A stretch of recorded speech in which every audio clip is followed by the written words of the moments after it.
They didn't dance for beauty. They danced to summon fear, to show the enemy they weren't just prepared, they were possessed, taken over by forces beyond the body, beyond reason. The ground shook, dust rose, the sound of feet striking the cow. Earth echoed like a war drum, announcing the coming of something terrible. These dances weren't celebrations. They were spells. They were war rituals. Today, when we think of dance, we picture stages, choreography, music, performance. But thousands of years ago, in forgotten tribes, in civilizations swallowed by jungle or desert, dance was a secret warrior code. It was how you prepared the spirit, the body, and the battlefield. And what if I told you that behind many traditional dance styles lies the DNA of combat techniques? That the shouts, the gestures, the jumps and spins weren't just art, they were weapons. Let's go back in time. Back when the body was the ultimate technology, and every movement could decide between life and death. Picture a Maori tribe in New Zealand. The sun hasn't even risen, but the warriors are already gathered. Facial tattoos glisten with the sweat of anticipation. The leader steps forward and roars, a guttural animal-like sound. Then it begins. The haka,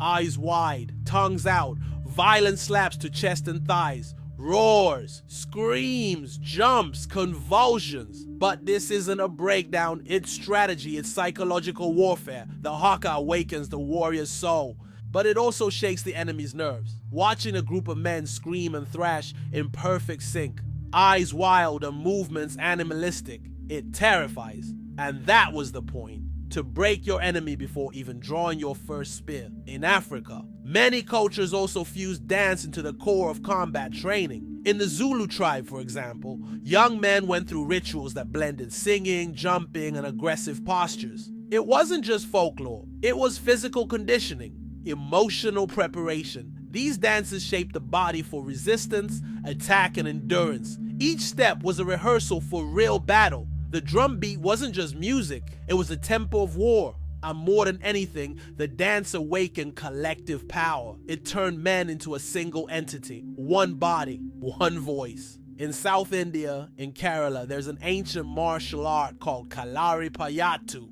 one of the oldest combat systems in the world. And when you watch a Kalari session, it almost looks like a dance. Flowing movements, graceful spins, explosive strikes, aerial flips, sudden stillness. But beneath the aesthetics lies deadly precision. The Kalari warrior doesn't just learn how to fight, he learns to move with grace and divine control. And that's not a coincidence. Dance and combat are sisters. Both demand rhythm, control, explosiveness, and total presence. And in ancient traditions, separating one from the other would be a mutilation of their essence. In feudal Japan, the samurai had their own ritualized movements. Kata, the core practice of kenjutsu, and traditional karate might look like a quiet performance, but it's actually a living combat manual. Every move in a kata was refined over generations of warriors. And even without a real opponent, the samurai trains with sacred seriousness, because he's reenacting real combat. The battle isn't outside, it's within.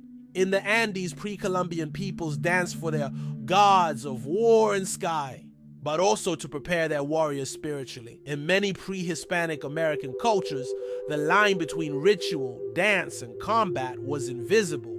Warriors weren't just fighters, they were armed shamans, and war was also a sacred act. But why was this so important? Why move the body like this before battle? Why scream, jump, beat your chest, shake your limbs, spin? Modern science gives us clues. These movements activate the sympathetic nervous system. They spike adrenaline and dopamine. They sharpen focus.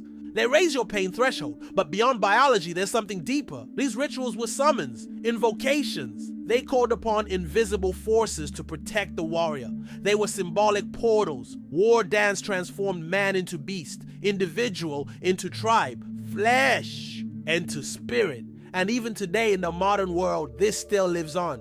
Take capoeira, for example, a Brazilian art with deep African roots, where dance becomes disguise. For centuries, enslaved people forbidden from training martial arts used dance to hide their combat practice. And what emerged was an art that transcends all labels. Capoeira is resistance, celebration, strategy, and survival. It dances and strikes.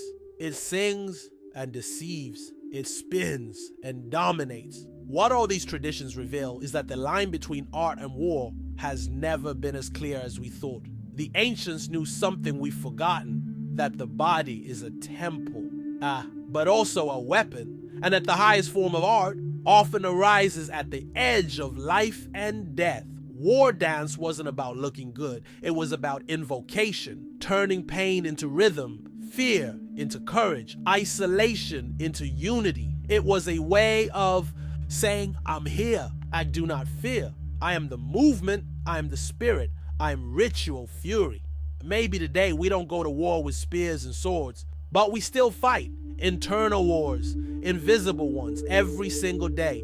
And maybe that's why so many people feel drawn to tribal dances, to traditional martial arts, to ancient rituals, because deep down, the body remembers. It knows that to move with intention is to remember who you are. It reactivates genetic memory. It reconnects us with what was lost. When you dance for real, not to impress, but to feel, to survive, to invoke, you touch something that can't be explained. You stop being an individual and become an instrument. Now the final question, has war truly ended? Has dance stopped being a weapon, or has it simply changed form? Today, maybe our war is against forgetting, against emptiness, against disconnection, and in this silent battlefield, dance becomes an act of rebellion, a way to scream without a voice, to fight without a blade, to remember that behind the body. There is an ancient soul ready to rise. So next time you see someone dancing strangely, wildly raw, don't laugh, watch. It might be that their body is at war. It might be that their dance is an ancient call you also carry inside. If this video sparks something inside you, share it with someone who needs to awaken their inner warrior. Drop a comment. What dance moves you? And if you want to dive deeper into millenary arts that unify body, mind, and spirit, subscribe to this channel. In the next videos, we'll reveal forgotten practices, ancestral knowledge, and rituals that defy time. Until then, keep dancing, even when no one understands, because sometimes the body dances what the soul can no longer scream. And that is sacred war.